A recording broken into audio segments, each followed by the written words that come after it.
জীবন ছেড়ে পালাতে চাওয়া এক ক্লান্ত পথিক আবুল কালাম নীরবে ডিফ্রিতে জীবনের শেষ আরতি লিখে রেখেছিলেন ফেসবুকের পাতায়।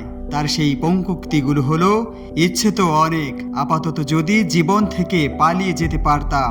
কেই বা জানতো নিয়তি এমন নির্মমভাবে তার সেই জীবন ছেড়ে পালানোর ইচ্ছের ঠিকানা লিখে দেবে।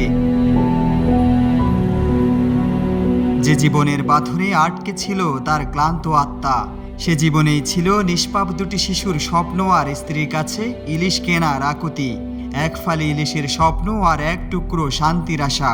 তবে নিয়তির নিঠুর খেলায় সেই সব স্বপ্ন আর আশার চির সমাপ্তি ঘটল শহর ঢাকার ব্যস্ত ফার্মগেটে।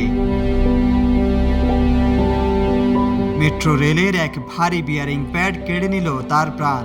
জীবন থেকে পালিয়ে যাওয়ার সেই গভীর বাসনা এক মুহূর্তেই পরিণত হলো চিরস্থায়ী মৌনতায়। জীবন থেকে তো পালালেন ঠিকই, কিন্তু নিষ্পাপ দুটি শিশু এখনো বাবার ফেরার অপেক্ষায়।